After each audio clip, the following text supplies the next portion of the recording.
जीकर दिखाया है। क्योंकि कोई भी व्यक्ति किसी के जीवन का प्रेरणा स्रोत अगर होता है तो प्रेरणा स्रोत बनने के लिए उस व्यक्ति के जीवन की तपस्या को देखना पड़ता है, अर्थात जीवन के तप को देखना पड़ता है कि उसका कैसा तपोमय जीवन है।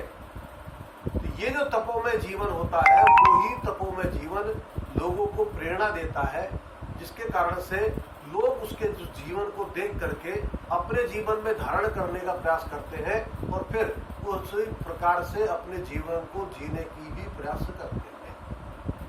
तो जिस प्रकार से जीवन का तप महत्वपूर्ण है, उसी प्रकार उस व्यक्ति के द्वारा समाज में उस समय पर किए गए कार्य, वो कार्य भी हमको प्रेरणा देते हैं कि वो जीवन को जीते समय अपने जीवन की श्रेष्ठता के लिए, अपनी गुणवत्ता के लिए, अपने जीवन को श्रेष्ठ बनाने के लिए किस प्रकार का जीवन जी रहा था, ये एक बात है।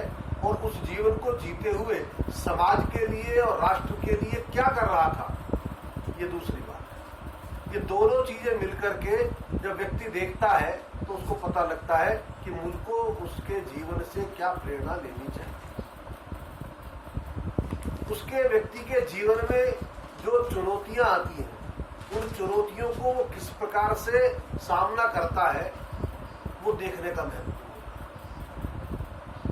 इसलिए हम विचार करेंगे तो हमको ध्यान में आता है कि किसी भी जो तप कहा जाता है, तपस्या कही गई है, तो साधारणतः हम विचार करते हैं तपस्या यानी क्या, उपवास करना, अग्नि रख के चारों तरफ लगा करके सन्यासी बैठे हैं, उन्होंने तपस्या की है। किसी ने एक पैर पर बैठकर तपस्या की है, किसी ने मौन रहकर तपस्या की है।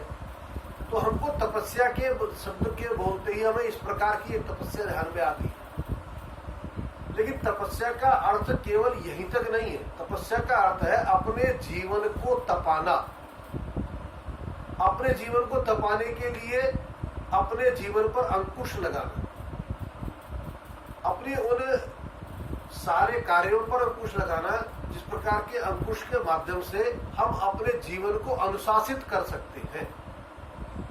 इसीलिए लिए एक सूत्र दिया गया और वो सूत्र है अपने प्रति कठोर रहना और दूसरे के प्रति विनम्र रहना। जब हम अपने प्रति कठोर रहते हैं तो हम अपने जीवन में अनुशासन को धारण करते हैं।